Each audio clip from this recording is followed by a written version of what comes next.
Hi అండి. నమస్తే. Welcome to our channel simple recipes and vlogs. ఈరోజు మన వీడియోలో ఈ వేసవిలో కమ్మగా ఉండే చల్లని స్వీట్ కర్డ్ అయితే ప్రిపేర్ చేద్దామండి.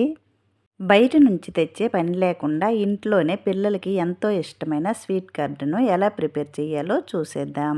ఇక్కడైతే మనం చేసే స్వీట్ కర్డ్ని పాలుతో కాకుండా మిల్క్ పౌడర్తో చేస్తున్నామండి. సో స్కిప్ చేయకుండా వీడియోనంతటిని చూసేయండి ఫ్రెండ్స్. దీనికోసమైతే ముందుగా ఒక బౌల్లో ఒక కప్పుతో అమూల్ స్ప్రే మిల్క్ పౌడర్ని అయితే తీసుకున్నానండి. మీరు తీసుకున్నప్పుడు ఏ మిల్క్ పౌడర్నైనా తీసుకోవచ్చు. ఈ మిల్క్ పౌడర్ని ఒక కప్పు వరకు తీసుకున్నాను.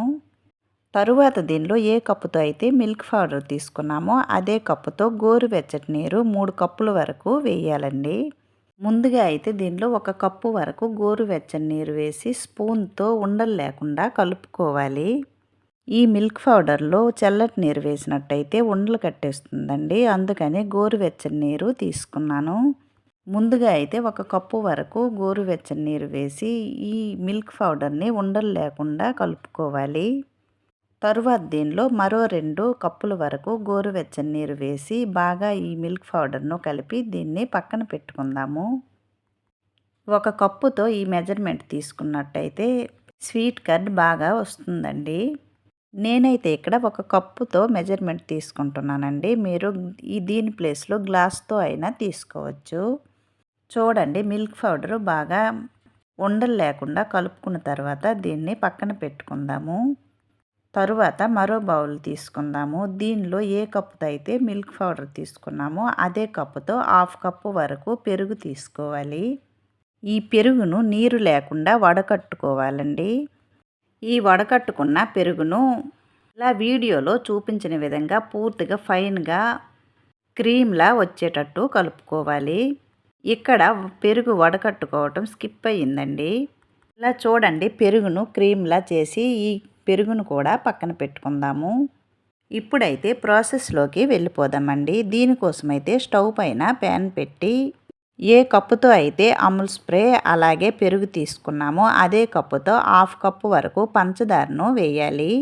ఈ పంచదారను వేసిన తర్వాత మీడియం ఫ్లేమ్లో పెట్టి ఈ పంచదారను క్యారమెల్ చేసుకోవాలి. చూడండి, పంచదార నెమ్మదిగా మెల్ట్ అవుతుందండి. కొత్త వాళ్ళు ఎవరైనా ఈ ఛానల్లోకి వచ్చినట్లయితే ప్లీజ్ సబ్స్క్రైబ్ చేసి సపోర్ట్ చేయండి ఫ్రెండ్స్. అలాగే ఫ్రీ టైం ఉన్నప్పుడు ఈ ఛానల్లో ఉన్న రిమైనింగ్ వీడియోస్ను ఒకసారి విజిట్ చేయండి ఫ్రెండ్స్. చూడండి, పంచదార కరిగి ఈ కలర్ వస్తే సరిపోతుందండి. ఈ కలర్ వచ్చిన వెంటనే స్టవ్ ఆఫ్ చేయాలి. లేదంటే కొద్దిగా డార్క్ అయిన వరకు ఉంచినట్లయితే చేదు వచ్చేస్తుందండి. అందుకని ఈ కలర్ వచ్చిన వెంటనే స్టవ్ ఆఫ్ చేసి పక్కన పెట్టుకుందాము. తరువాత దీనిలో ఏ కప్పుతో అయితే పంచదార తీసుకున్నామో అదే కప్పుతో 1 కప్పు వరకు నీరు వేసి ఈ మెల్ట్ అయిన పంచదారను మరోసారి కలిపి పక్కన పెట్టుకోవాలి. దీన్ని పూర్తిగా చల్లారనివ్వాలండి. వేడిగా ఉన్నప్పుడు పాలు వేసినట్టయితే పాలు విరిగిపోతాయి. అందుకని దీన్ని పూర్తిగా చల్లారనిచ్చి తరువాత దీనిలో మనం ముందుగా కలిపి ఉంచుకున్న పాలును వేయాలి. తరువాత స్టవ్ ఆన్ చేసి ఈ పాలును మరిగించుకోవాలి. ఈ పాలు వేసిన తర్వాత హై ఫ్లేమ్లో పెట్టి ఈ పాలును మరిగించుకోవాలి. ఈ పాలు 50% అయ్యేంత వరకు ఈ పాలును మరిగించుకోవాలండి.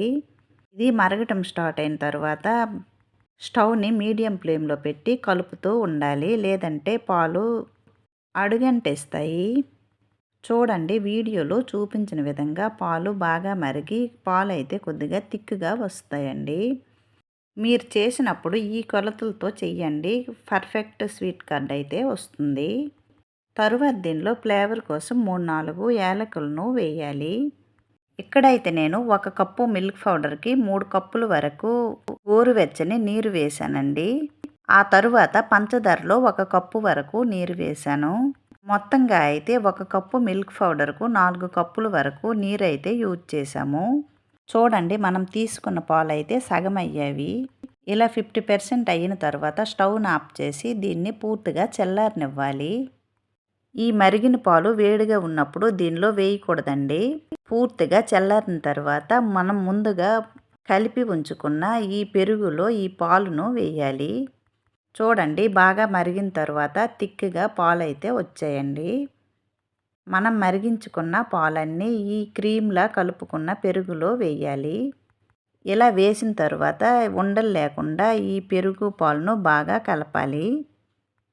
ఈ మిల్క్ పౌడర్ ప్లేస్లో పాలు కూడా యూజ్ చేసి చేసుకోవచ్చండి. చూడండి, ఈ పెరుగు పాలు బాగా కలుపుకున్న తర్వాత ఏదైనా స్టీల్ పాత్రలో కానీ మట్టి పాత్రలో కానీ మనం కలిపి ఉంచుకున్న ఈ బ్యాటర్ను వేయాలి.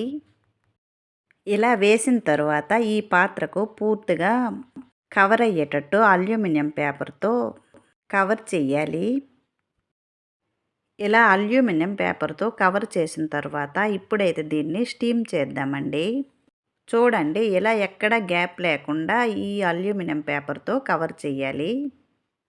తరువాత దీన్ని స్టీమ్ చేయడానికి ముందుగానే స్టవ్ పైన ప్యాన్ పెట్టి దీనిలో ఒక గ్లాస్ వరకు నీరు వేసి నీరును మరిగించాలి. ఈ నీరు కొద్దిగా వేడైన తర్వాత దీనిలో ఈ వీడియోలో చూపించిన విధంగా ఇలా ఒక స్టాండ్ను పెట్టాలి. ఈ స్టాండ్ లేనట్టయితే ఒక స్టీల్ గిన్నెను రివర్స్లో పెట్టుకోవచ్చండి. తరువాత దీనిపైన మనం ముందుగా రెడీ చేసుకున్న ఈ స్వీట్ కార్డ్ పాత్రను పెట్టి గ్యాప్ లేకుండా ఈ పాత్రకు సరిపోయే మూతను పెట్టుకోవాలి. తరువాత దీన్ని 15 నిమిషాలు స్టీమ్ చేసుకోవాలి. 15 నిమిషాల తర్వాత స్టవ్ ఆఫ్ చేసి దీన్ని పూర్తిగా చల్లారనివ్వాలి. ఇలా చల్లారిన స్వీట్ కార్న్ను ఒక గంట పాటు ఫ్రిడ్జ్లో పెట్టానండి. గంట పాటు ఫ్రిడ్జ్లో పెట్టిన తర్వాత చూడండి, ఎంతో టేస్టీగా ఉండే స్వీట్ కార్న్ అయితే రెడీ అయ్యింది. అంతేనండి, ఈ వేసవిలో టేస్టీగా ఉండే చల్లని స్వీట్ కార్న్ను మీరు కూడా ప్రిపేర్ చేసి పిల్లలకు పెట్టండి ఫ్రెండ్స్. చాలా ఇష్టంగా తింటారు, మీకు కూడా నచ్చుతుంది. అలాగే ఈ రెసిపీ నచ్చినట్లయితే లైక్ చేయండి, షేర్ చేయండి. ప్లీజ్ ఈ ఛానల్ని సబ్స్క్రైబ్ చేసి సపోర్ట్ చేయండి. మరో మంచి వీడియోతో మళ్ళీ కలుద్దామండి. Bye friends.